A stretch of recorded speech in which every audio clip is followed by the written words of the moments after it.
We are live. We are live, we are back, we're a few minutes early, but I have a feeling the next agenda item may go fairly well with yesterday's. But today, and I just learned this afternoon that there is a more extensive bill, but also extends or eliminates the sunset, deals with the veggie sunset in economic development. So I may sit on this bill for a while. I want to talk to the chair over there because I don't, if they're working on something, I don't want to mess it up. And I'm assuming this. Yeah, it's in the economic development. It's very, very straightforward. It just eliminates it without any long Oh, discussion. well, that's what this one does too. Yeah. Mhm. So I will check with her and see who gets the honor of doing whatever we do. I'm not sure what we will decide. So Jessica, come on up. And you've been in here. I have before. been here That's what before. I thought. Yes, yes, I have. Okay. I knew I saw a lot of you down in economic development. I think you were in here last year when we did the same bill. We did, probably, was it on Chip?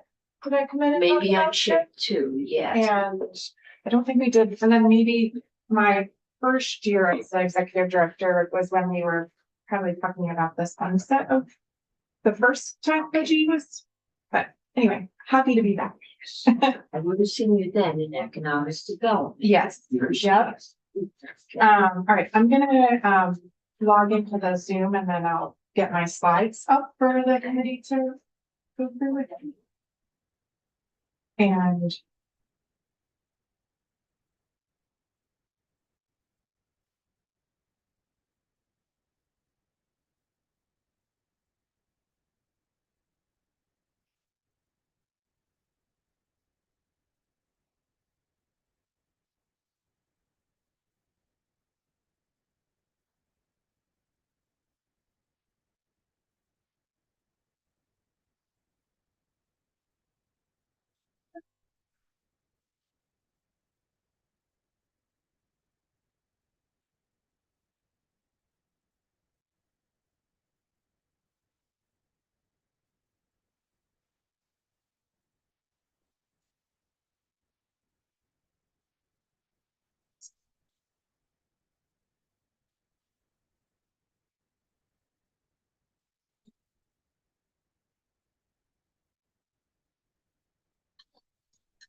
What the capacity is and just. You're doing too. I was gonna say 21, it's 22. Wow. What is it? Oh, 16. 16 and welfare. Do you still do that? We do. They do. Post-COVID landscape. Well, they took all the seats out in health and welfare, so if you're on the far side, you don't kneecap all the witnesses sitting behind you. It's still tight, but Small room. not as tight as it used to be. I can't. Oh, it was, if you moved your chair back at all. Yeah, you'd have people like sitting over you Yeah. and it was really. So the little committee rooms up on the second floor. Yeah, yeah. It's Act 46 and one of those 11 members. So, yeah. Like we had like 15 people in there. Yeah. You could know steal in there this song. Oh, yeah. No, you Many times. had to walk across Oh, the yeah. laps to get to a chair. Yeah, there's no room at all. No room. We're passing out for I like. had to testify up there, you stood in the hall until you Yeah. were called, and then you ran in. Over here. I just think no one sits in the windowsill, you can grab a windowsill. thank you. I think, is there chair? There's one over here. Chair over there. There's one over there Thank too. you. There's a reserve, but. I didn't think this There's was no list. this exciting. All right. Can Okay. everyone see that? That on the was pro screen? forma. That looks good. Oh, great. Okay, perfect. You're up. So for the record, I'm Jessica Hartleben. I am the executive director of the Vermont Economic Progress Council. Thank you for having me here today. I understand that I only have a 15-minute window. So I will go through these slides rather quickly, but I would be happy to come back. I gave this presentation just this morning to Senate Economic with Senator Brock and Senator Chittenden. So just at a high level, the Vermont Economic Progress Council is an independent board that was statutorily created. There are 9 citizens that are appointed by the governor, and 2 are appointed by the General Assembly. Those current appointments are Senator Wendy Harrison and Representative Abby Duke. There are also 2 non-voting representatives from each region of the state. One is designated by the Regional Development Corporation, and one is designated by the Regional Planning Commission. VEPC serves as the approval body for the Vermont Employment Growth Incentive, which is what we're going to talk about today, the Tax Increment Financing Program, and the newly created Community and Housing Infrastructure Program, which was successfully launched last Friday. We currently have 2 full-time employees, myself as the executive director. We have 1 program manager who's here with us today, Ellie Beckett, and a CHIP specialist, Farida Ibrahim. VEPC receives its administrative support through the Agency of Commerce and Community Development, and we receive support from the Vermont Department of Taxes, specifically related to the VEGI program and tax increment financing, and then we'll also receive that from the CHIP program. So the legislative purpose of the VEGI program is to generate net new revenue to the state by encouraging businesses to add new payroll, create jobs, and make new capital investments. At a super high level, this is how the VEGI program works. Businesses will apply to the VEPC Council for an incentive that will outline a proposed job creation, which will include new wages and new capital investment. VEPC works with the state's economists to analyze the economic impacts, the net fiscal benefits, and then determine eligibility. VEGI is a performance-based program. There are no incentives that are paid to a company at the time that the VEGI Council or the VEPC Council would approve an application. The VEPC Council merely authorizes the amounts and determines the eligibility, and then sets the level of the incentive that's based on the economic activity that is going to be projected to occur over a 5-year period. The applicant sets its own annual performance requirements with activity levels that would then be submitted as part of a final application. The awards are then made after the business meets those agreed upon performance benchmarks. Those annual VEGI claims must be filed with the Vermont Department of Taxes, and it must indicate that those annual performance benchmarks have been met. If the performance benchmarks are met, the annual incentive would be earned and would be paid out in 5 annual installments. Those performance requirements must also be maintained, and incentive payments are not prorated for partially meeting your performance requirements. And again, the Vermont Department of Taxes verifies whether approved applicants achieve those payroll or investment targets in order to receive those annual incentive payments. And the incentive is applied as a credit to the firm's payroll withholding tax. VEGI is a tax expenditure.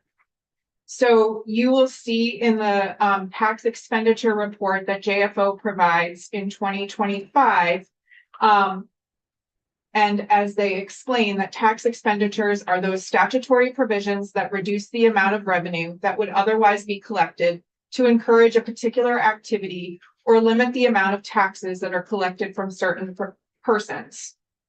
The tax expenditure for the VEGI program is calculated under the individual income tax expenditures, other personal income tax expenditure.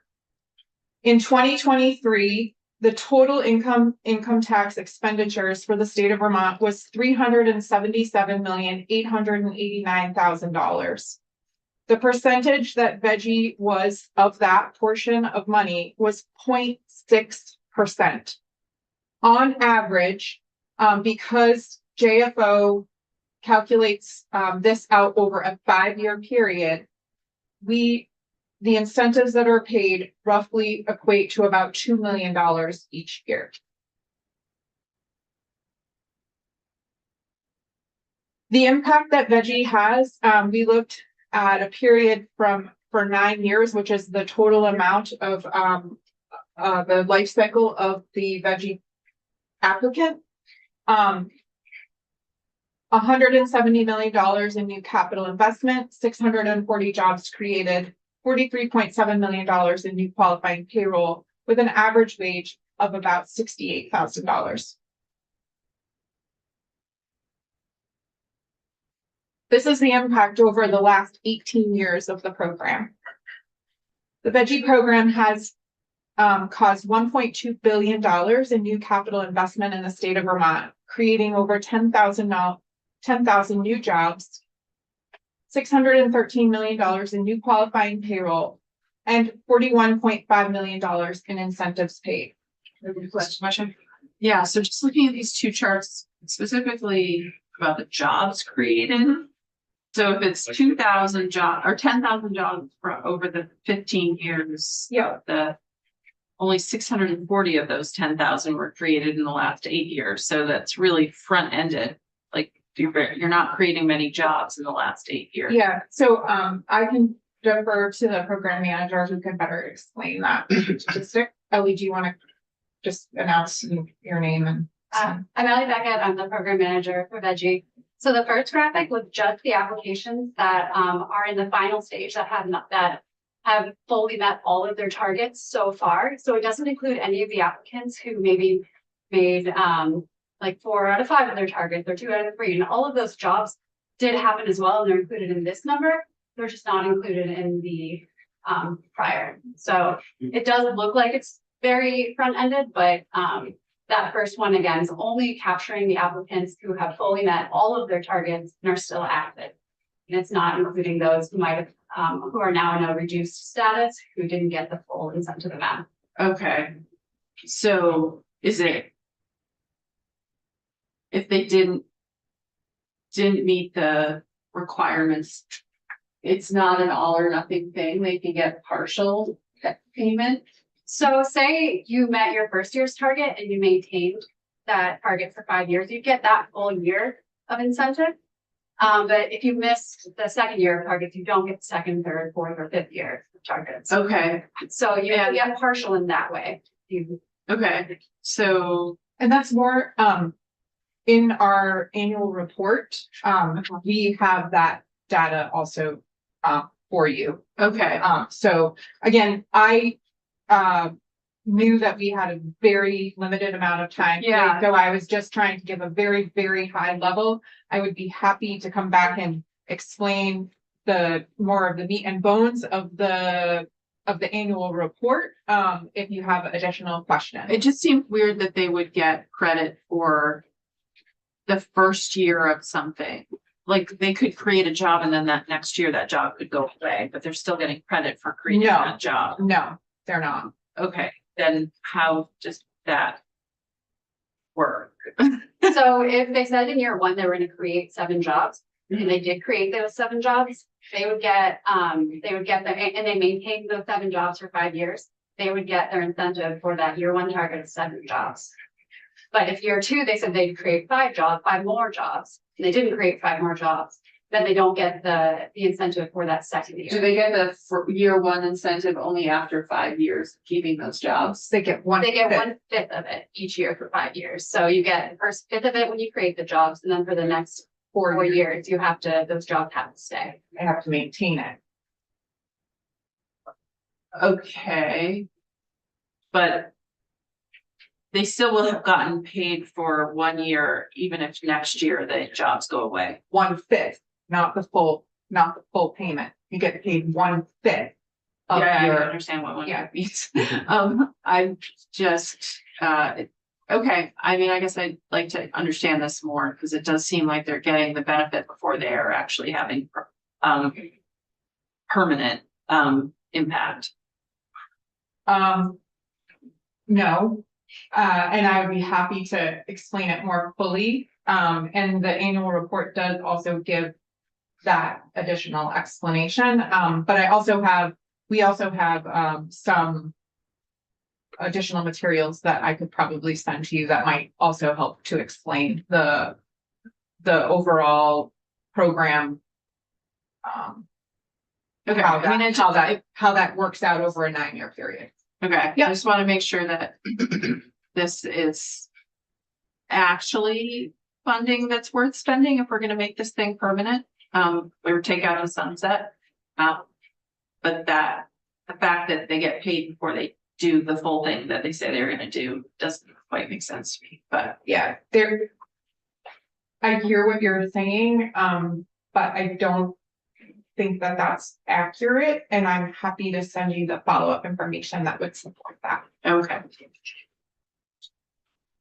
So for every dollar that's spent currently, from 2007 to 2023 on those incentives, there's been at least $42.70 that's been generated in payroll and capital investment that would otherwise not have occurred. So incentives matter for the state of Vermont. An example of this is the Weidman Electrical Technology in St. Johnsbury. The Veggie program was integral in Weidman's decision to expand its facilities in the state of Vermont and not expand out of state. Weidman has a $43 million project that's underway with 67 new jobs in the St. Johnsbury facility. And that has had a ripple effect throughout the Northeast Kingdom economy that has supported businesses which they purchase materials from. Weidman also has used local contractors at all stages of this build out. And this photo is from our recent monitoring visit that we went on over the summer. So this is S327, which Senator Cummings, I believe you were talking to Senator Brock and Senator Chittenden about. This is the bill that's in the Senate Economic Development right now, which ties the Veggie repeal, which is what I'm here to talk about today, and which is S225. S225 in here, so. The bill says exactly the same thing, which is to repeal the sunset. VEPSI would support the elimination of the sunset on Veggie. The repeal of the sunset creates a more sustainable program structure and provides predictability for employers and for the state of Vermont. Incentives are a tool that we learned can influence private investment and shape economic outcomes. The VEPSI staff host a retreat every fall. And this past fall, we were fortunate to have the Center for Competitive Economies come and provide us with an overview of the Veggie program and sort of our rationale of why incentive programs are necessary for states in order to be competitive with other states. Bob Isaacson and Tyler Baines were our two presenters, and I provided their information to the chair of Senate Economic Development today because they were interested in hearing from him. They did a great job of presenting, and there were other legislators that were there to talk about that. As I remember, what we have to offer is significantly less than what other states offer. Right. Veggie is the only tool that we currently have to offer to businesses in order to help us be able to secure long-term benefits and to compete for business with our neighboring states. We support continued annual reporting and program evaluation from the legislature. We welcome that. We think that that supports transparency and accountability. Making Veggie permanent also provides VEPC opportunity to focus on program improvements rather than having to come back every 2 years for legislative renewal. We are a staff of 2 that provide support for the Veggie program. We do have 1 full-time staff member that we hired in November for CHIP. But that is a very lean staff. So for us to have those resources to be able to focus on making suggestions about that to you in the future would be really helpful, I think, moving forward. And then lastly, this committee has not seen, but there is another bill that has been proposed by Senator Harrison. It was proposed last session related to an enhancement incentive for employee-owned businesses that you have not seen. No, I don't think that's come yet. So just some closing thoughts as I see that my time is up. The Veggie program has rigorous accountability and oversight. We have some very strong statutory safeguards that are already in place. Those can continue. We don't think any changes need to be made there. We support, again, regular reporting back to the legislature. Lastly, Veggie is also a performance verification, and it has a rigorous evaluation of payroll targets that must be achieved and must be verified by the tax department before any money is paid in the form of a rebate back to them. Thanks. Any questions? Thank you. You're welcome. And I will get that information to you. Okay, and that will, I'm going to see who's going to take the lead on this, but I have a feeling we'll probably be economic development. And we'll keep this one as a vehicle in case we need it. Right? But if they would like us to go further with it, we'll do that. Okay. Okay, thank you. Okay, and they are in the hallway. One group can leave and the next group can come in and shut him. All right. Those to have their space. Beth has a hard stop at 4, so confirm her. I think she was drafting the amendments from last night. And he found out about that. Oh, we should talk this one. Oh, good. Yeah. Tomorrow. Okay. I'd like, whatever we do, I would like to give crafters time to craft. Yeah. We're gonna kill them enough at the end of the session, so. Anyone Beth, I'm gonna start with you, because I know Yeah. you've got a hard stop. Yeah. I have to make sure on my agenda first. I appreciate it. I don't know what we're talking about, but I appreciate it. Something education. I think you were drafting, we were working on how to prevent private or independent schools that get public tuition from being able to spend more than the public school. I think that's what we were doing.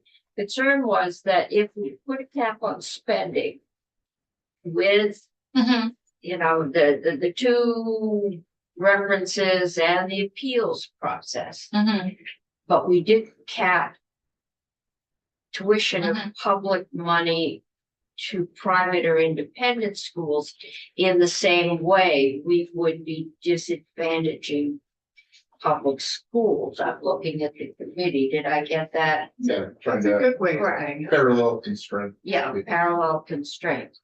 But I think we heard that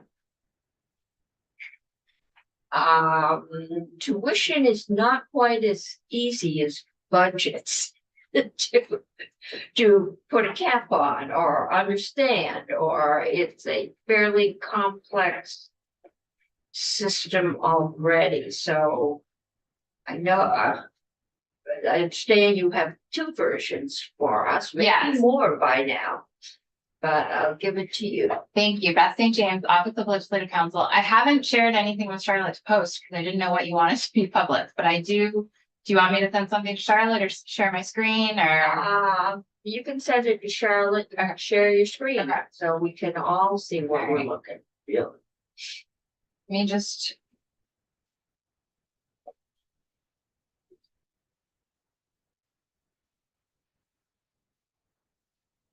Okay.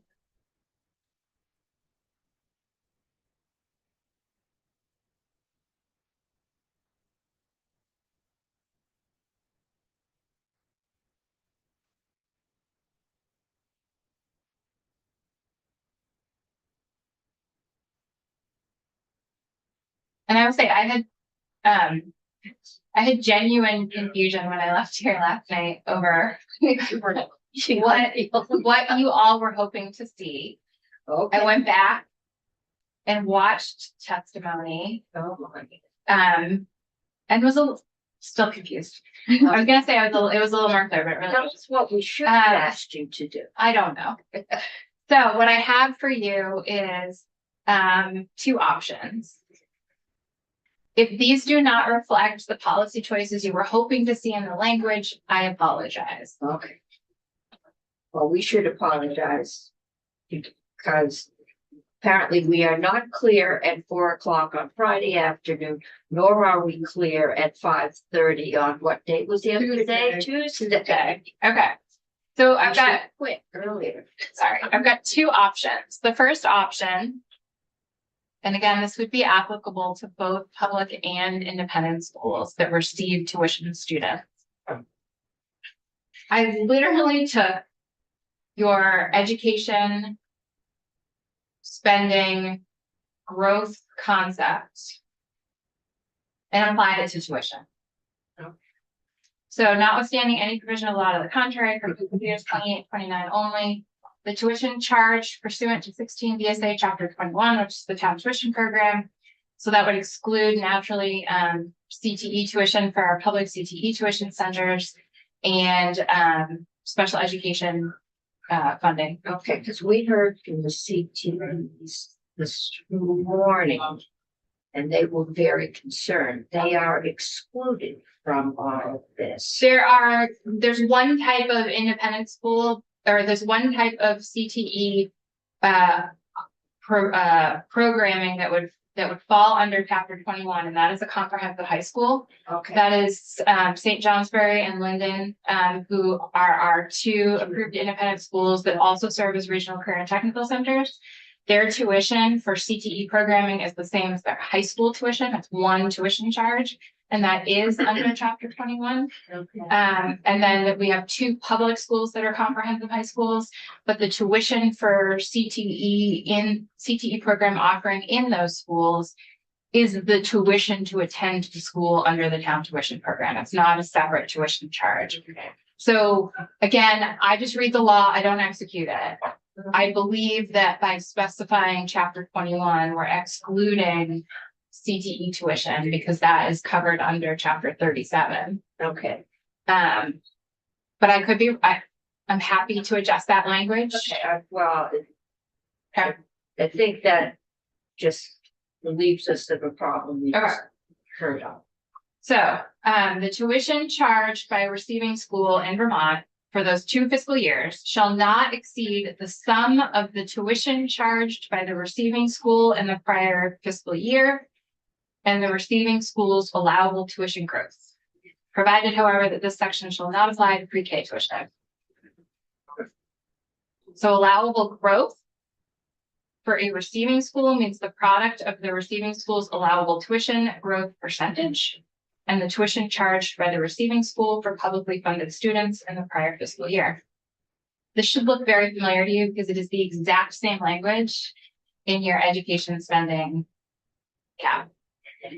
Allowable tuition growth percentage for a receiving school means 9% of the difference between the tuition charged by the receiving school for publicly funded students in the prior fiscal year and the highest tuition charged by a receiving school to publicly funded students in the prior fiscal year, provided that the minimal allowable tuition growth percentage shall be 3%.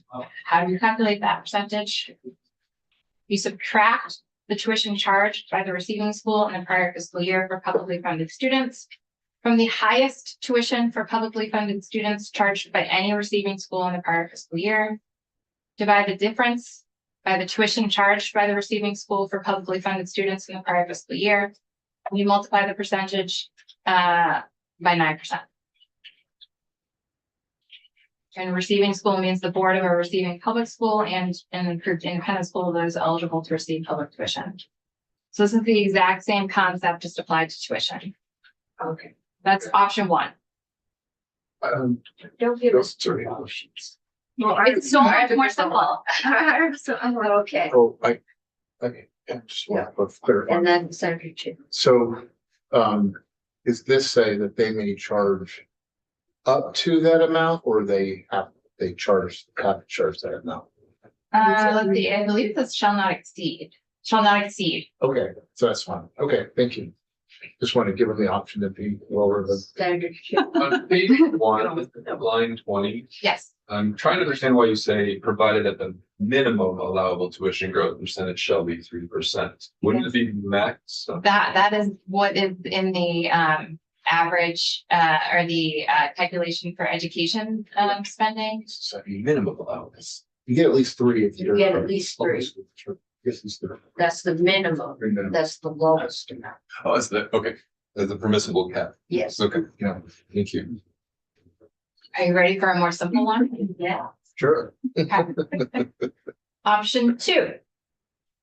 Notwithstanding any provision of law to the contrary, for fiscal years 28-29 only, the tuition charged pursuant to 16 VSA Chapter 21 by a receiving school located in Vermont shall not exceed the tuition charged by the receiving school in the prior fiscal year plus NEPA. That is much simpler. It is. And it, You could put whatever factor you want there. 3%, 2.8%, 77%, whatever it shall be. That way, if there is the, a spike in the price of pencils or computer paper or who knows, there may be 200% tariff on computer and But that wouldn't probably be in NEPA yet. Because there's a delay in calculating NEPA. Beth, in this option right here. Tuition, how are you defining tuition there? I have not You're defined not tuition tuition, here. okay. I mean, for an independent school, it's very clear what tuition means. For a public school, it's a little more nuanced, but. I mean, I could talk, this is what I've spent my day thinking about, so I'm happy to Okay. continue this conversation with you. I do believe tuition charged could potentially for public schools be an ambiguous term. Yeah.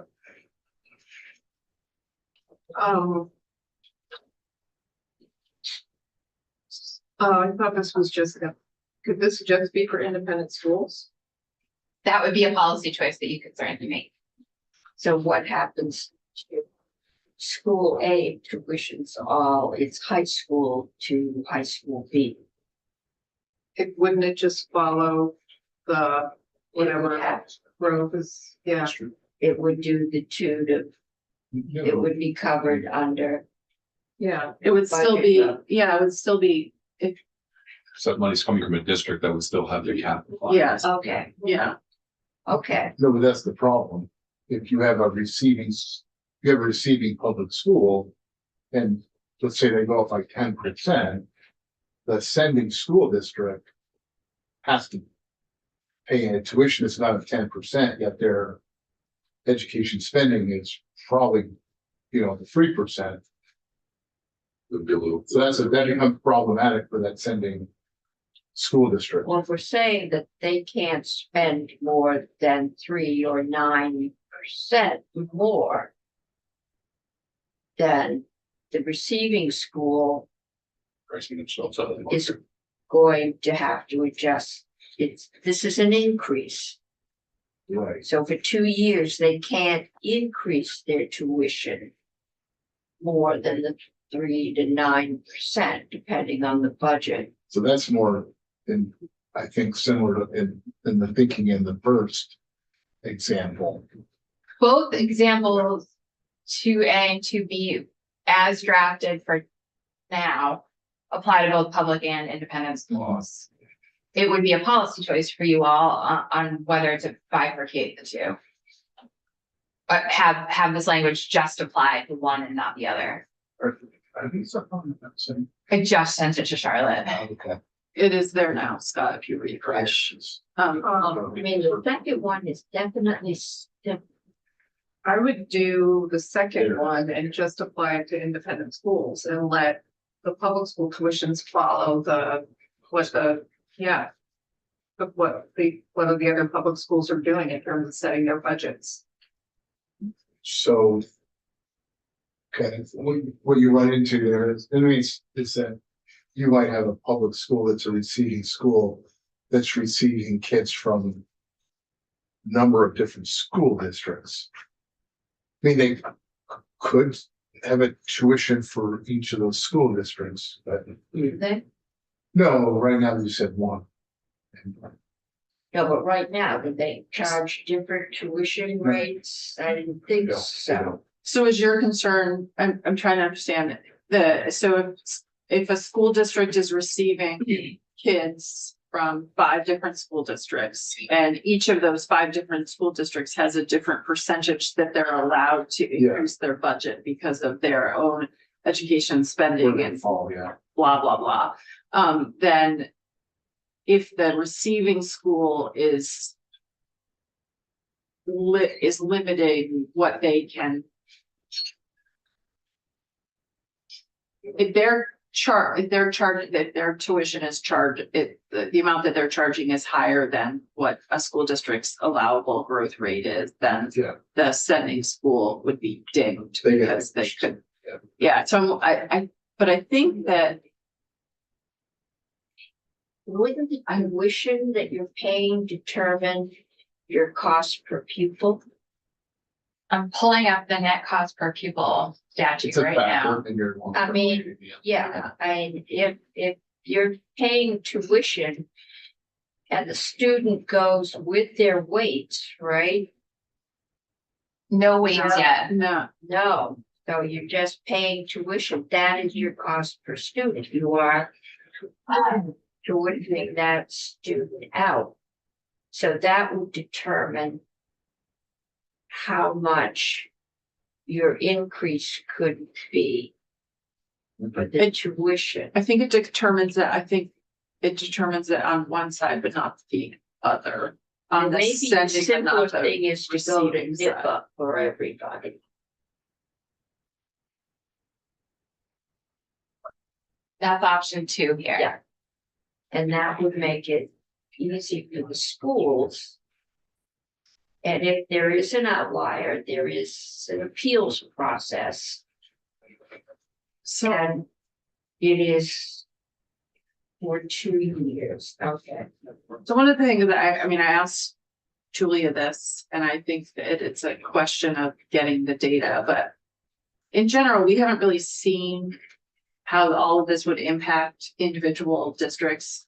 So we don't, what I was asking was, what are the tuition rates and what have we seen them increase by? But similarly, what are the increases on a long-term weighted average pupil?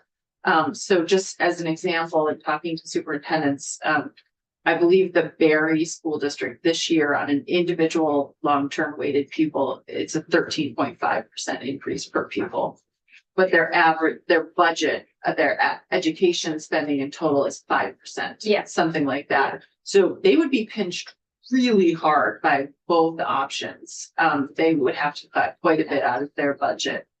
So Yes, Well, they get a well, probably 9% increase because they're a fairly low spending district. that's on the per pupil, so they would have to cut 4.5% on a per pupil basis if they got the 9%. Because right now it's their increase is 13.5%. Okay, but then they can go to their budget spending. which is increasing by 5%. So, and NIPA is And that's 2.8. So that's the thing, like, and I asked for this on a tuition basis to see sort of how things are playing out for tuition, but it's true on a per district basis as well, trying to see like, how is this going to impact school budgets? And all we can do is look at, I think, last year's data, if that even exists, but having that kind of And we don't have this year's data. have, knowing what the budget increases have been on both a pure per pupil and a total ed spend and a tuition basis And I think, would be really helpful to know before we pass. the right, but I bill think out we here. lost the ability to get that kind of information when Brad James retired. Well, We that, have it that shouldn't, for- that is not how it should be. I The know, agency of but education should be able to ban They us this. should, but at this point, they can't. Well, I mean, they can, it's not that hard. We have the announced tuition reports and the allowable tuition reports for a number of years. And you could, It's not just tuition though. I mean, it's for the other stuff too, the long-term weighted average per pupil increases and also the total ed spend increase. we have the info copies.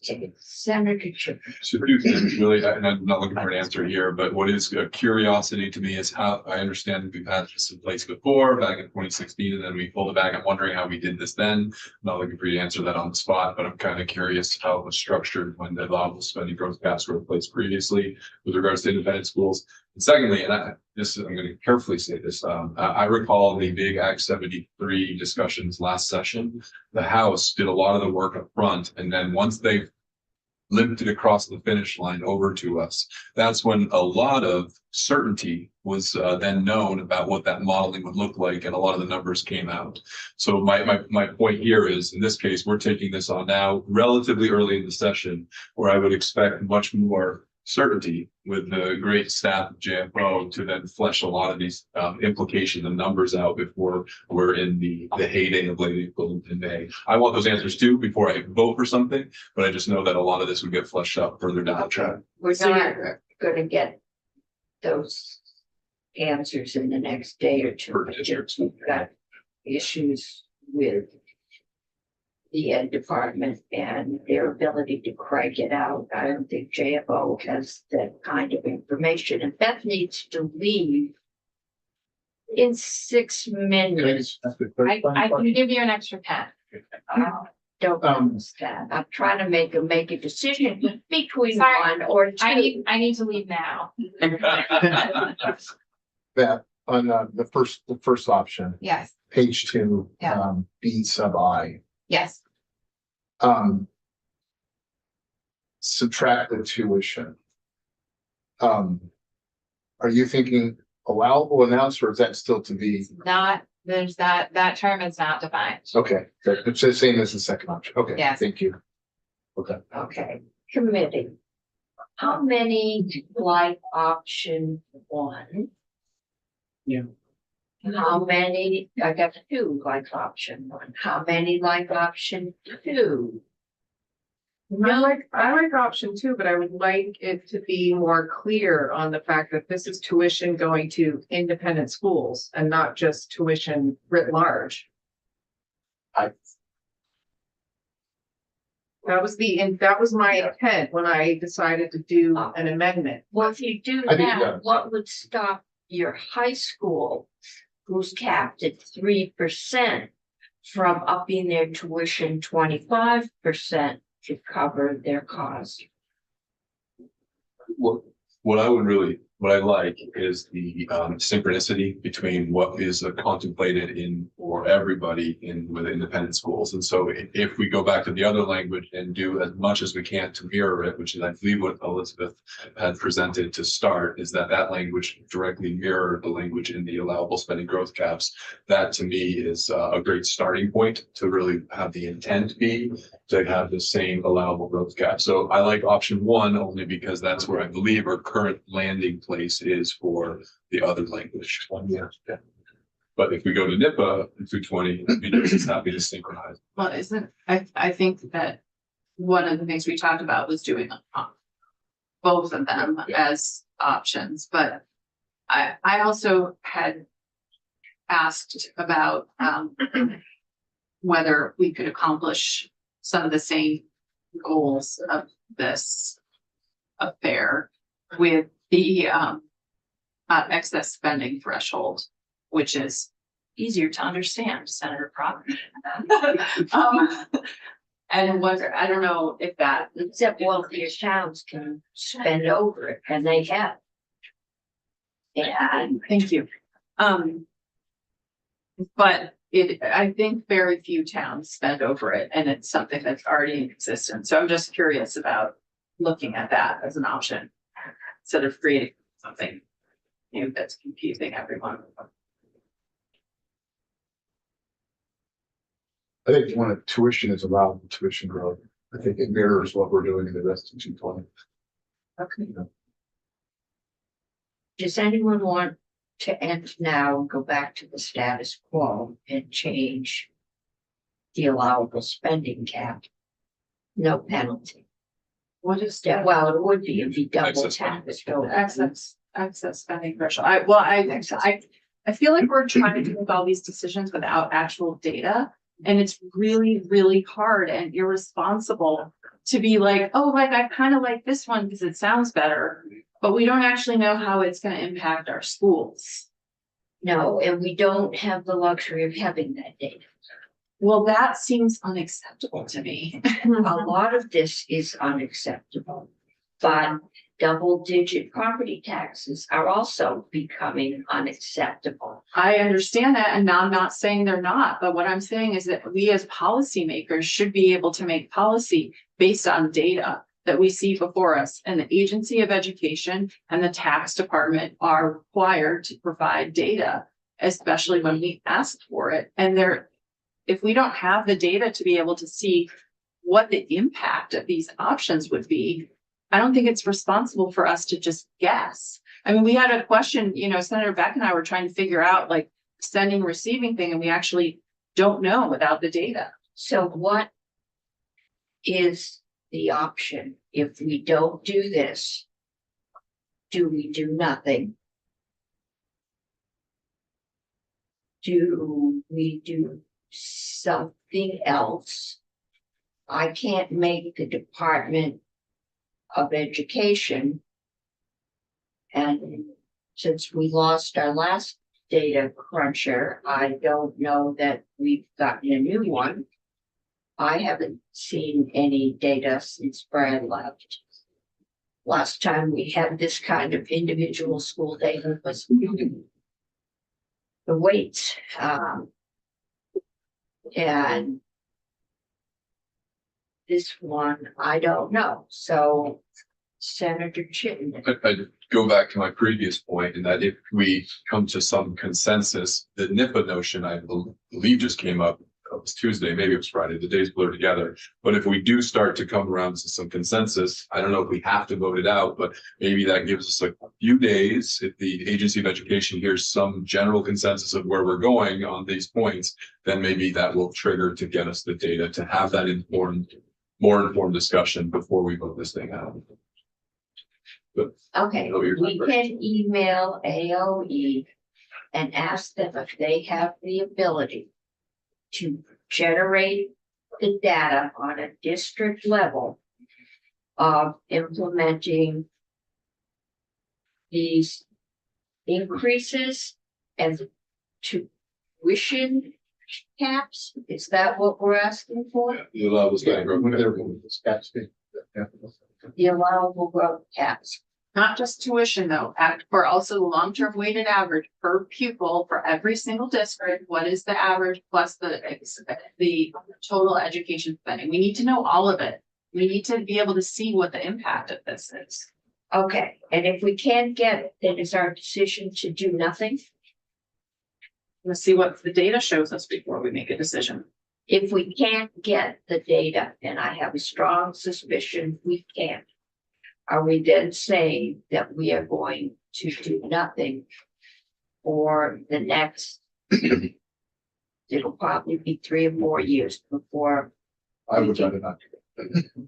As one member of this committee, I would not want to do nothing. I feel like we need to do something to continue this conversation. I know the weeks are slipping by, but it is relatively early in the session for us to get more of this information as it goes. We aren't talking about FY27 here. Right, we are talking about, yeah, we're not talking about this year. Julia, Hi, Julie Ricker, JFO. I think it'd be helpful to clarify what precisely analysis and data is needed and the underlying policy decisions for that analysis. So for instance, with respect to the definition of tuition, to the point that Beth was raising about tuition not being defined, are we talking about allowable tuition, announced tuition, tuition after the true up process? I did reach out to AOE last night after your conversation to get tuition data. I've received some tuition data. I think that there needs to be more guidance as to what specific avenues you need us to dive into. okay, To be able to provide the analysis committee needs. committee. What data do we need? And we need to be very clear and succinct. I am not clear as to what data we are asking for. I thought the proposal was to cap spending, and that, what data do we need? We've given 2 options. And we've given an appeals process. We then got in, and that seemed to be pretty clear. I'm not sure what data do we need to go forward with that. I think the idea is, since we have a complicated funding mechanism here in the state, what will the spending have to look like on the ground in various districts? Because we have to be willing as a committee to accept the potential harm that we're gonna do. I understand we don't want to do nothing. But we have to be able to sleep with the fact that we are gonna be doing some harm to some districts, and what does that look like? So to me, that is data I would like to have. Okay, I want to leave out, harm is a pejorative word. I'm not sure that we're going to do harm as in injury. We may limit expansion, but harm, we haven't had testimony that said we're going to do harm. We may make it more difficult, but is it every time we increase? Is it an improvement in education? Chair, I don't appreciate being scolded. We know that cost drivers are what is raising taxes right now. So, and we are not dealing with cost drivers in what we're doing. No, schools can do cost drivers. I don't think that is actually accurate, Madam Chair. A lot of the cost driver are things that are big picture statewide.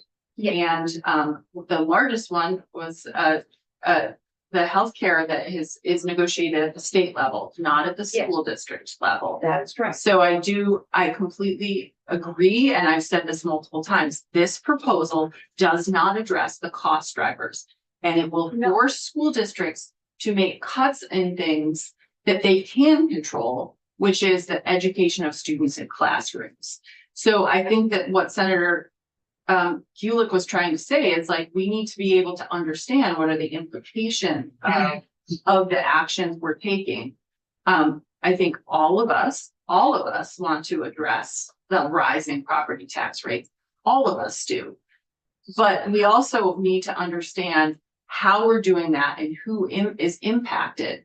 So what I would like to see in terms of specific data is education spending, total education spending by district and I don't know if this year's proposed budgets are available so it would have to be Based on this. the last 2 years. So I want to see the last 2 years of education spending and to be able to get an idea of how much education spending total increase for each district.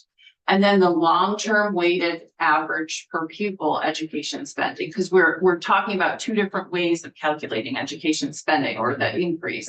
So just like in the bill, like what was the last 2 years, so we can see, if Barry went up 13.5%, or that's their projected. What are we seeing across the state by school districts? So is the 3 to 9% totally under or over, or is that the sweet spot?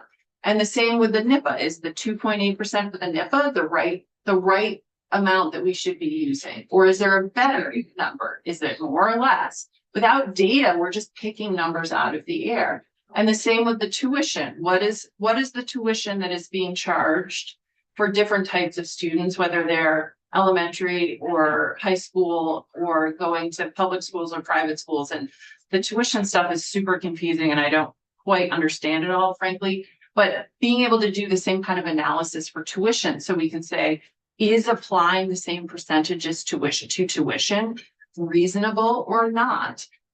Or could it be taken care of by just looking at their budgets in some cases, or are there more complications that we don't understand? Just passing a bill without understanding the implications of it, especially in this atmosphere where everything is so charged, just feels irresponsible. Okay, so the data we want from the education department is the total education spending of every district in the state for the last 2 years.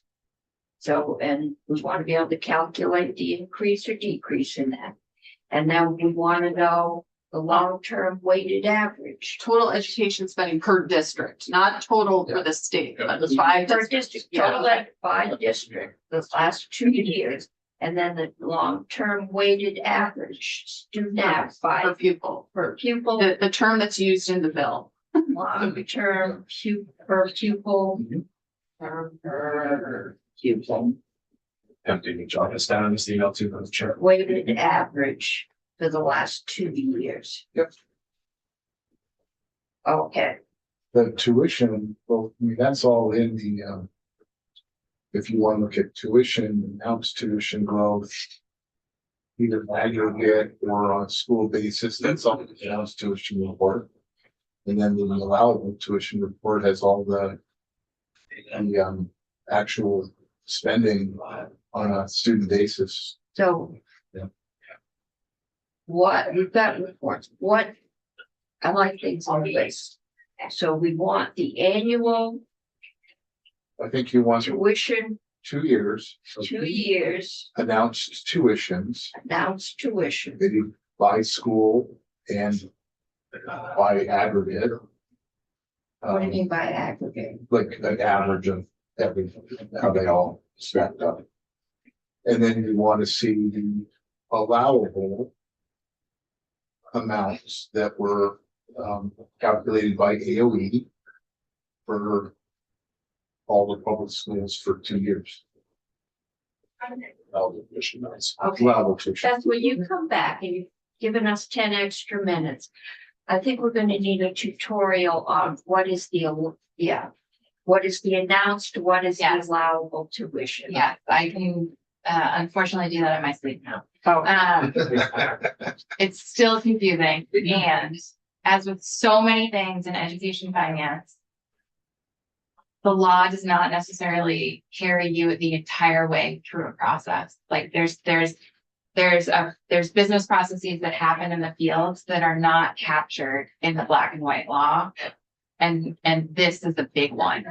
For example, allowable tuition, announced tuition is set prior to the next school year, so everyone knows how much they're gonna pay. Yeah. And then once data is received by AOE in the fall, the highest amount that a district can charge, which in statute is called the net cost per pupil.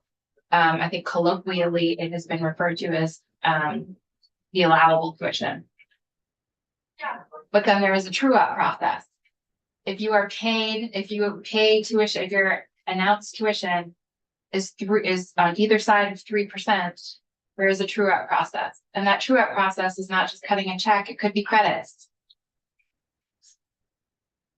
And I don't know, especially because I am not your numbers gal, I don't know that the actual number that a school district ends up paying is captured in either allowable or announced. So Depending can on you that ask how much each district actually paid in tuition? You could, but if they're paying to different school districts, you would want to, or paying to different schools, you would want to capture Yeah. all of So we that. want to know how much each school district paid. How about an average per pupil cost for each district? As long as it was separated between elementary and secondary. And there was excluding special ed, like any extra pay for special education. But to Senator Beck's point, allowable tuition and announced tuition are already on the agency's website and very easily accessible. It's just that what actually was paid, that Paid true up not without process, no. So it's like average wholesale price for drugs, also known as what's paid. So now that that's clear, I'm Yeah, gonna I leave. mean, it's almost useless information. All right, let's start out with total ed spending by district for the last 2 years.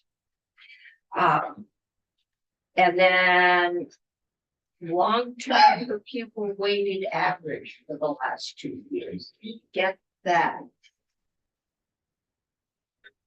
And then maybe we will ask the Agency of Education to come in and talk to us about tuition. Julia, can you help clarify any of this? Well, what do we need, or do you know what they do and don't have? I'm happy to clarify, I cannot speak for the Agency of Education. I will say, I did just send this to Charlotte. The Agency of Education posts publicly online the per weighted pupil spending data by school district over the past 10 years or so. So Okay.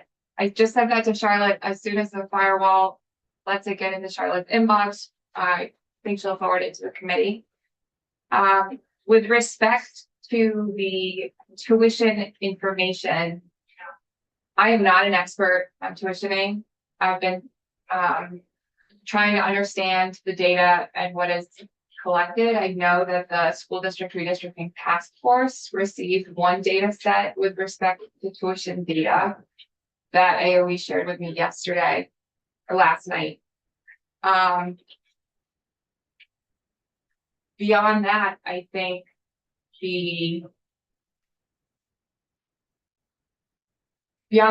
that the questions are how the analysis usually needs to respond to a question, right? And so the question is, from my perspective, in doing more analysis, how can we support you with analysis to inform this policy discussion? The per pupil data is online. The allowable growth percentage, the overall estimated savings for FY27. I certainly can't speak to what that will look like in specific school districts. That would be a question to the field. And then for tuitioning, I would need to brush up more on tuition data, or Yeah, I think we're gonna have someone else do it. Senator Hardy, what kind of analysis do you want on this data? Well, so I'm looking at the spreadsheet from last year that has. Here this is. But this is this year. I think it would be just helpful for us to have the proposal shown in how would it impact all the districts. So we can see, like, if this were to go into, had gone into effect, what would have happened if the, you know, and I'm not positive I have these numbers right for Barry, but that's what I remember. It's 13.5% long-term weighted average education spending increase. If that had happened, they would have had to go down to probably 9%. So, you know, that would have cut, how much would that have cut out of their budget? And, you know, what would the impact be on individual school districts? So we can look and see what As that we know impact them right is. now, I think that's the first thing I've heard today that I think is useful. Because I have underlying concerns about the value and the accuracy and the consistency of some of the data that we've been collecting all along. And to do detailed changes to that data based on what we know or what we think right now, I think it's just going to add to the confusion. I do think the notion of taking data that we have and looking at it the way that the senator has suggested is probably a useful exercise. Chair. Yes. So I was making a note of the data request in that conversation. I had everything that you listed, and then my first bullet to Senator Hardy's point, I had, tell me if this captures what you just said, using the contemplated S220 allowable spending growth caps, what would be the district by district implications if this were to have been applied in fiscal year at 27? Exactly. So we can see district by district on the individual basis and the total ed spend. So for the the underlying analysis, the estimated savings, if it were to happen in FY 27, is calculated using the preliminary budget estimates used for the December 1 letter. That data is confidential, so I cannot share unless the Agency of Education grants permission. I can't share that data. Right. That's why I was asking for the previous 2 years, because that's available. And so it wouldn't be an accurate description of what we would maybe save, but it would illustrate what we're talking about. So it would be redoing the analysis on FY 26 data instead of FY 27 data for a district by district printout. Yeah, if you can't give us the shares data, I mean, I think that's the best we could do, right? Unless you have another idea. Yes. That would be a good general idea of how this would affect districts. Yeah. Support that. Okay. So What that can you won't be reasonably quick do? Yeah. because it's, so I'll need to go back and do that. The other piece too, though, is I still don't. That's the allowable growth percentage piece. I'm with you, do it. Okay. The tuition piece, I still don't know, I don't think any. because I don't, Yeah, the tuition piece, sorry, John Gray, Office of Legislative Counsel, the tuition piece would have to operate within the constraints of the ed spending here, meaning that they're going to be constrained regardless of the changes that you do with tuitioning, right? So if you're looking for the same kind of impact that you would see for the ed spending, you can't see it in the tuition piece because the effect there is going to be, right, the ways that people negotiate within the constrained budget that they have. Okay. Senator Chitnin's point is that it might already be taken care of, except for independent school tuition, which is different. I think what you want to see is if you want to see 2 years of the allowable growth Okay. tuition. We're talking about the last 2 Yeah, years the tuition, the allowable growth tuition for all the public of schools. tuition. Well, what they I'm still charge. working on per pupil spending, so you want Yeah, the allowable the growth. tuition. And just FYI, we're not going to have the per pupil spend in the latest draft because we switched to an aggregate ed spending concept. So Well, to deal with the net. can we do either or, whichever is greater? Yes, I will explain when I testify on that piece, but I have to have the apples to apples still. So we had per pupil before. We'll now have it will be the greater of, but I have to. It has to be apples to apples. I can't. have a Okay, no, comparison. you can't compare there. For tuitioning, if you take the allowable growth report from the one that just came out Yeah, and the one for the previous year, yeah, and you can see the growth in the allowable from school to school, from over a 2-year time period, which gives you, what percentage they grew over. District to district. No, they do it on a school by school basis typically. Because it's elementary and high school. Yeah, so you just, okay, public school A, this was their allowable in FY 24. This was their allowable in FY 25. You can see the growth.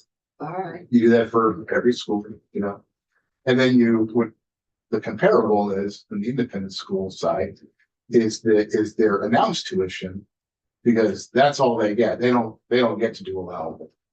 They don't get the true up. So their announced is actually what they receive. You do that the same thing for all the independent, the 18 independent schools that are left. What they charge in, FY 24, what they charge in FY 25, what was the growth? And I think that's what you're trying to see if they fit in these windows that Senator Hart is talking about. I'm trying to figure out who has, I guess that is on. Oh, it's on their website, yeah. Okay, It's just if somebody could compile it into, they only publish on an annual basis, right? You'd have to, look last year. yeah, year exactly. Before. Yeah. And look at what the growth trends were there. Yeah, is it Ken Bates from AOE? Who is it, Ken? He's testifying here. Ted Gates. He's the one that puts together those reports. I think he probably could do a 2-year, look at. He's the one that does. Maybe we will ask Yeah. AOE to send us over someone that can walk us through the allowable tuition, the allowable growth rates of tuition. You only need the amounts for Or- independence there. Yeah. And these are for public schools, right? The allowable is only for public schools. It's only allowable growth rates for public schools. And then we asking Julia to do the last 2 years on a district by district basis? Or are we going to ask AOE? I would prefer our own staff to So you're doing education spending and long-term leave. Everybody look. the long-term weighted average. I just sent an email though, and I think captured some of those points. I sent it to you, Madam Chair, and you're Charlotte. Yes, you did. I stepped in front of Senator Matos earlier. My apologies. Yeah, it's about 20 minutes ago. Yeah. And, I apologize. Step up your hand and just. Yeah. Jump in there, bud. no, I like to respect the process. I put my hand up, but Julia, is this what you're talking about where you can't overlay FY 27? You provided this graph Exactly. for us. Thank you. Yes, thank you. Exactly. So this is using all of the It's taking 26. FY 26 going forward.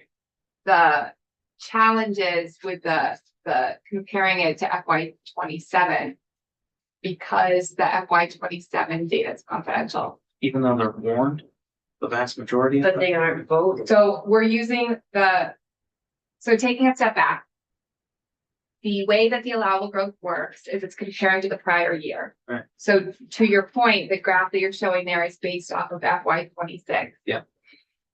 To calculate savings, we have to compare against what the preliminary estimates are for FY 27. That data I can't share. Because it was used for the December 1 letter calculation where school districts said, here is our best guess about our growth in education spending. The Warren budget data, of course, that's public data. And the Agency of Education is in the process of collecting that data. We used to get that little box from, And it still is coming. It came into Ways and Means the first time from AOE last week. Challenges that the little box from Brad and Nicole and now Kelly is the sample size is still so low in terms of the budget data, the official budget data that they collected, that we can't use that to replace our preliminary confidential district by district projections. Okay. So I it should be coming soon though, right? yeah, so every week AOE will be coming in Right. with updated budget information. This just hasn't happened yet. I think I just wanna see that overlaid on this, right? Like, here's what you would have been allowed, and here's what your FY 27 warned budget is, So right? once there's warrant budget data, that will be a simple crosswalk. I just don't have the warrant budget data yet.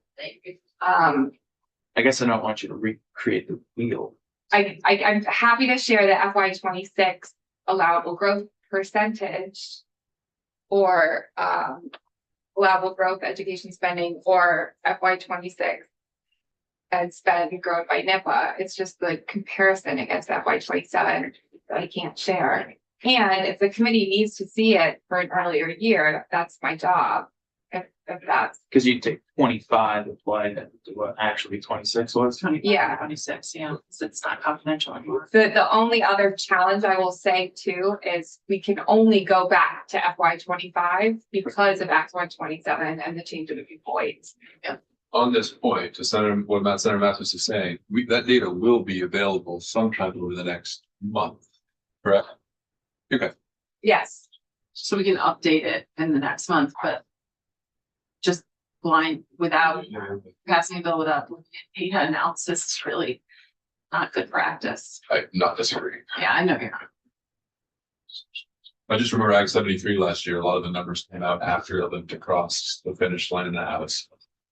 Okay, That's just. so we are going to wait until we have the 27 warrant budget. Is that Well, the decision? I would say as this trickles out, if it gets to a point where Julia thinks she can make a statistical analysis of it, maybe. Well, by the time it trickles out, we're at town meeting and crossover. Well, I mean, this Which just means- has to make crossover. We have time. I mean, what's the rush right now? I'm not rushing. I'm saying that if we have to wait till all the budgets are warm, we have got very limited time to get it out. But we can I mean, we can start with the last 2 years to see what. well, if we do the last 2 years, are we going to be able to make a decision? Or after we spent hours of committee time looking at the last 2 years, and we're looking at the per pupil spending growth? Is that what we're looking at? For the last 2 years? That we're looking at how much per pupil spending per district? That's the LTW ADM analysis, and then you got the education spending by district analysis. And that'll tell us, that'll tell us. So how quickly can we get all that? Not by tomorrow, I'm sure. yeah, I think that's maybe That's a little, maybe a next week okay, kind of thing. all right. Then we can wait till next week. Would it be, as that data comes out for that FY 27? With what you have already might be easier just to plug and play in there, hopefully. Yeah, Yeah. yeah, absolutely. I think I'll need to go back and watch this committee discussion to fully understand, make sure that you all are getting what you're looking for, and perhaps this is the cover. I'm not sure we all know what we're looking Without, for. so what That's I'm the hearing problem. is a couple of different things. I'm hearing interest in understanding how education spending and per pupil weighted education spending have changed over time. We can do that for FY 25 and FY 26. Yeah. Because that's all we have for those weights. I'm hearing wanting to understand if going back, not just the projection that Senator Matco showed up, but me doing that projection again for an earlier year to see how it looked different, to also receive a district by district printout of the districts and the allowed education spending under this proposal in comparison to what they actually spent. Okay, Before Julia keeps going on that, might be a question for you. Mhm. What's the value of that? Because it already happened. I What think happened I don't know, 25? those two, 536. Well, I mean, I think it would be more ideal if we could use this year's, but because we can't use confidential data, then having it be able to see on a district by district basis, we can see how it would happen, what would the impact be if this were in effect this year? And what would it have, and we don't know what all the implications and what all the decisions that school districts would make or would have made. But applying the proposal to the real world, and the data that we have in the real world, will give us an idea of what the impact might be. And I mean, if you look through the list of districts, there are so many different kinds of districts in Vermont, you know, operating, non-operating, K-12, K-8, K-6, and then weird things like the interstate district, et cetera. So the impact on varying districts, I think, is going to be really it could be really different. Maybe not. Maybe what we'll see is like, it's not that big a deal. And, you know, it might pinch a little bit, but it's not gonna be that big a deal, but maybe we'll see some anomaly that we want to try to address. I just feel like making a decision in the dark is really not a big process. I think FY 26 will be a good comparison because the education spending in FY 26 grew 5.7%. What we're projecting this year is the tax code came out was 5.9%. So there are some, they're kind of comparable years. Yeah, and every district's gonna have a different thing, like That's they right. could like retire debt service, or they could, you know, get a spike. That'll give us in the or rate, whatever. you know, But I think like putting it in a more concrete analysis where we can say, oh, wow, I didn't expect that to happen, or, oh, it's not a big deal. I don't know. Seems like the responsible thing to at least see.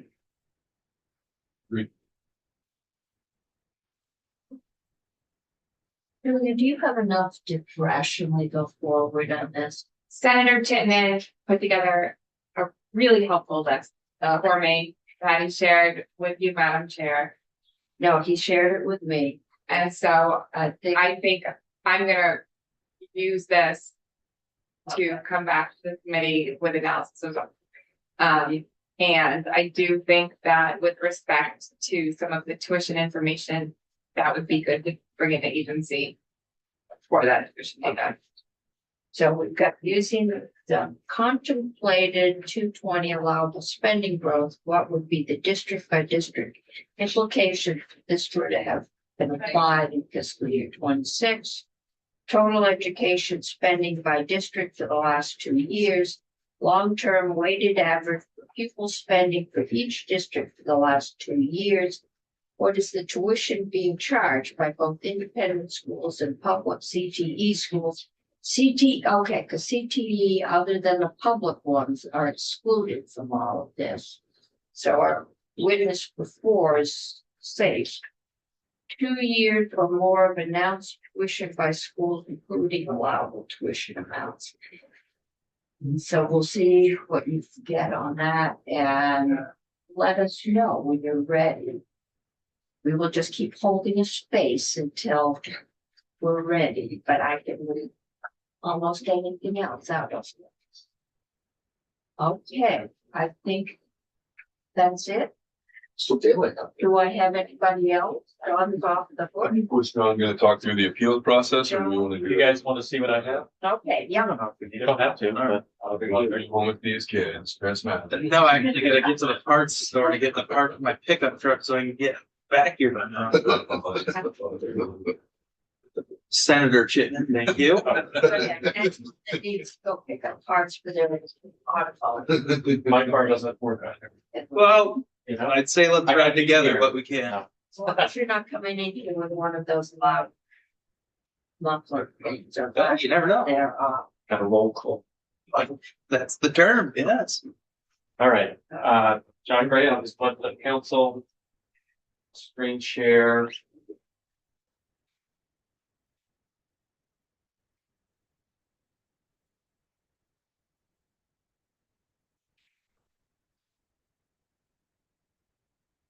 Yes, I will. And this is posted. So this is the proposed amendment to S220. And we're jumping back away from tuition, just talking about allowable growth, and I'm trying to capture the discussions of yesterday. So initially, some of this is going to look happily simple, but that's because I've hidden all the complexity in the definitions section. So spending tax, starting on line 9. For fiscal years 2028 and 29, the school board of the base school district shall not propose or present to the voters a budget that would result in education spending, so aggregate education spending that exceeds the district's allowable spending. So what is allowable spending? We look at subsection B.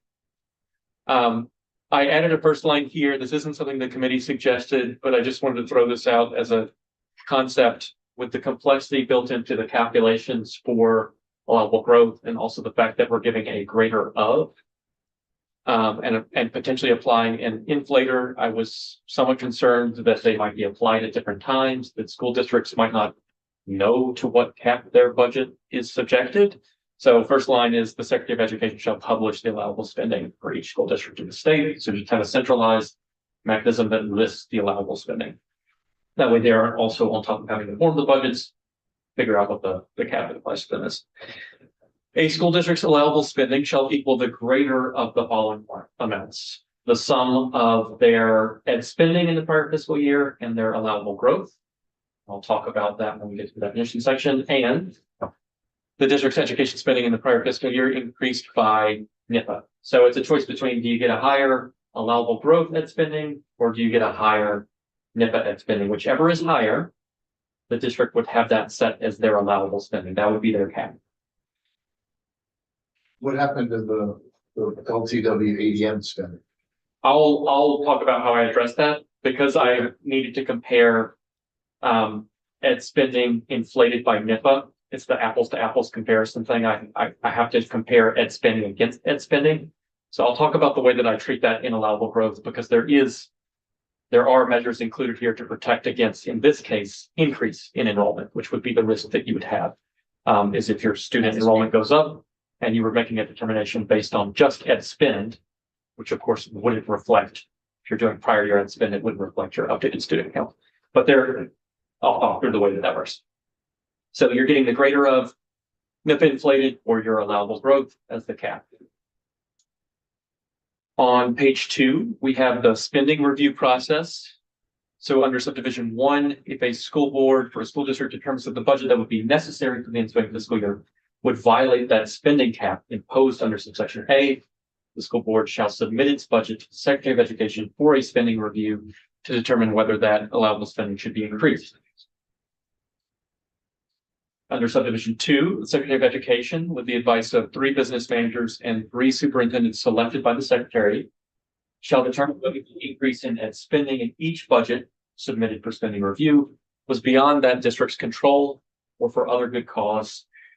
And then the new concept that I've included based on discussions yesterday related to capital expenditures is to build into the review process those increases. So an increase in education spending, this is on line 13, an increase in education spending attributable to voter-approved bond payments toward principal and interest for capital construction to address, and these were the 2 concerns people identified yesterday, life safety or district consolidation, is deemed to be for good cause. Practically what this means is if your increases in ed spending resulted, and that could be either because there was an increase of an existing bond, like there's higher payments in this given year, or you voted a new bond, so all of that would be an increase in ed spending, right? Those increases, if they are for capital construction to address life safety or district consolidation, they would be deemed to be for good cause, which would mean in subdivision 3, if the Secretary of Education determines that there is good cause for the increase in education spending, which could be for other reasons as well, but that's a Assume theme. that if you were having to let go your entire advanced math program, that might be considered good cause.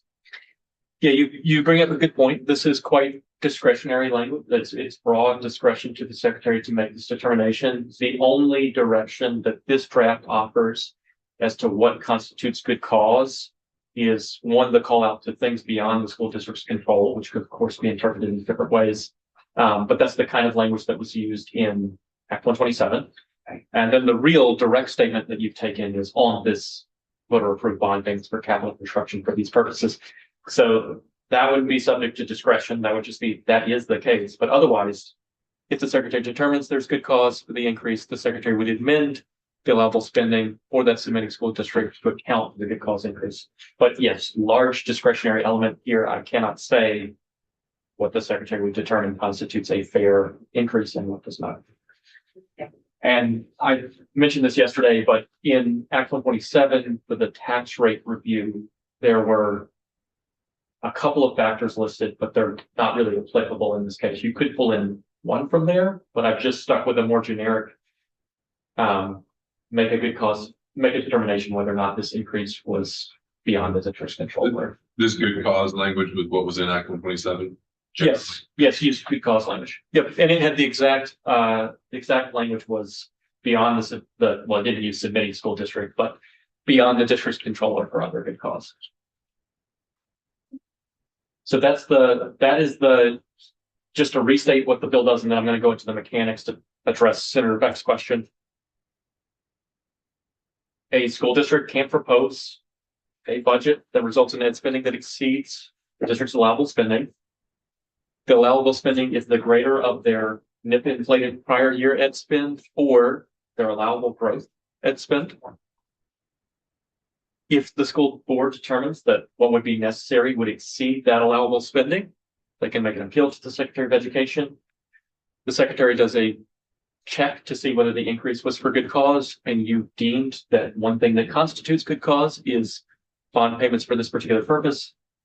And once there's been a good cause determination, the Secretary would amend the allowable spending to account for the good cause increase. So that's the high level of the bill. And then to talk about what the allowable growth actually is, in previous, just to address why I had to do this differently, in previous drafts, we've talked about allowable spending as related to per pupil spending. And so that means that increases in pupil count would necessarily automatically be picked up, right? Because the per pupil spend, it wouldn't matter that you had an increase in pupil count, you're subjecting a per pupil figure to the cap. But because we've moved to an aggregate figure, we need to get at it on the opposite side. So allowable growth is going to be a set of things. And the intuition that this is trying to capture is a school district that has an increase in pupil count in weighted long-term membership should get an allowable growth that reflects what they would have received had they had that student count in the prior year, basically. Does that make sense? I'll pause briefly. Can you say it again? Wait, where in? Yeah, I'm just stating the plain English rather than looking at the language. The intuition this is trying to capture is that, maybe I'll start out with the problem it's trying to solve. If you have an allowable spending that's just set on your education spending, and then you have an increase in the next year in your pupil count, you're not getting the same kind of increase that someone who has a stable or declining pupil count has, right? Your budget was based on a lower pupil count than the prior year, so you need to account for that growth in pupil count in some way. So the way that this proposes to do it is to generate your permissible growth, your allowable growth, based on the increased student count that you have in this year. And so the way that it does that is it says, what was your per pupil spending in your prior fiscal year? Multiply that by the increase in your student count. That would give you what your education spending would have been last year had you had the student count you had this year. Does that That's the first time that you've explained it that I've understood it, John. Yeah. I'm sorry that I've taken so long to achieve this. So that is what I'm calling the education spending adjustment. It's how much more money you would have needed last year, spending the same amount you spent per pupil for the new students you have this year. That's your education spending adjustment. And it's even more complicated than this. There's two things you need to do. So one is you need to make sure that you can get that amount outright in your allowable growth, because you should be getting that to reflect the student count you have. The other thing is that you need to ensure that the allowable growth percentage, your 9%, your 3%, whatever it is not applied against just last year's ed spending, because that doesn't account, right, for the increase in pupils. It needs to be applied against last year's ed spend plus your education spending adjustment. So you're getting a growth, a 9%, 3%, whatever that percentage might be, determined on the basis of that growth. So the intuitive thing is you're getting what would be the allowable growth had we used a per pupil concept, but that accounts for the growth in pupil count that you've had. Could you define education spending adjustment again? Yes, and I can actually scroll down to show you what that is, because I do have that built up. Education spending adjustment for a school district is the product of the last year's per pupil education spending and any increase in the district's weighted long-term membership in the prior school year. So the intuitive concept is how much more money would your ed spending have been had you spent the same, and you would include it in the pupils that you have. So if you had no increase, then you have no. You would, exactly. So the way to think about that, just to flip back up to the allowable growth, it'd be a classic kind of allowable growth. It would be a more into, and actually that's a simple way to understand it. Allowable growth for a school district that had no increase in pupils. You wouldn't have A if there's no education spending adjustment. Right. You would just have, and you wouldn't have this here on line 5. It would be the product of the allowable growth percentage and the district's education spending, which is the intuitive concept I think people have for what the allowable growth is. So this just builds in that education spending adjustment to ensure, to protect against pupil count growth. Exactly. We had the opposite problem in the prior draft. On the per pupil spend, we were concerned to mitigate against harms if you had a decrease in student count. When we switched to the aggregate figure, we had to solve for the opposite. Okay. Send it to you. I apologize, I had to step out. I'm Oh. wondering where we ended up with the debt service. I will scroll back up. That is built into the spending review process. This is on page 2. And the way that it works is the secretary reviews each submitted budget that the school board, thought we need higher than this. We can't fit within our allowable spending cap. If the secretary determines that there was good cause for the increase in education spending, they would amend the allowable spending to account for it. So the new language that's added is lines 13 through 15, an increase in education spending that's attributable to voter approved bond payments toward principal and interest for capital construction to address life safety or district consolidation is deemed to be for good cause.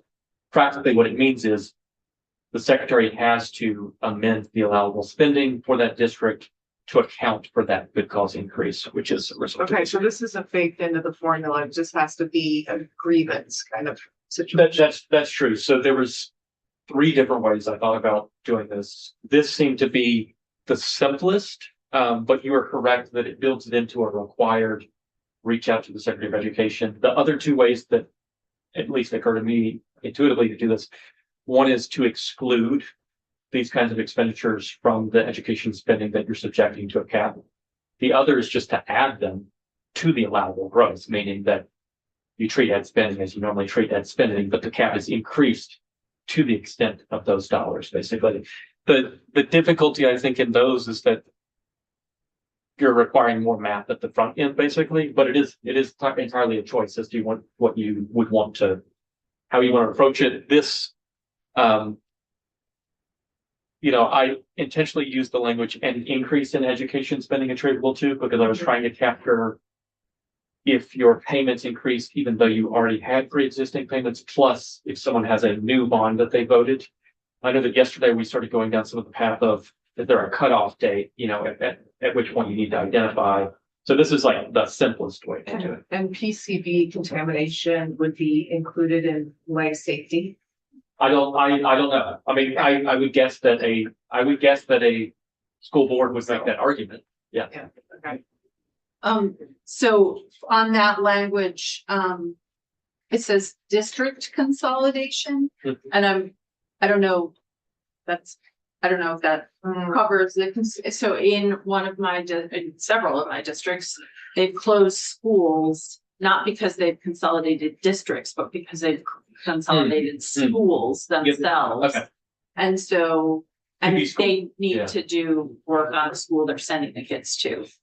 Yeah. So then I would change this to school consolidation. Okay. Would be, And then what about a district that's using their reserve funds to do this? So if they have $1 million in reserve and they're putting in some kind of like new entryway that's more secure for students, using that rather than a bond. it's hard for me to know the answer to that, in part because I assume the reserve would constitute offsetting revenues, so it would decrease what they need to raise, I am guessing. It's true, it would be subtracted from their ed spending, it's revenues that would come out of their ed spending, so it would lower their ed spending, but then there would also be the offsetting expenses. Yeah, I don't know. So just that's my quick reaction to that kind of Okay. thought is that if the consequence of using reserves was to decrease education spending, then it would be the case that this would necessarily not pick that up. Yeah. You would literally have a decrease in attributable to. Yeah. Of course, the option would be preserved for the district, knowing that it has this measure in place not to use the reserves to do this particular thing, but they still might have every incentive to use the reserves. So that's it. Yeah, I think that's a complexity worth thinking about.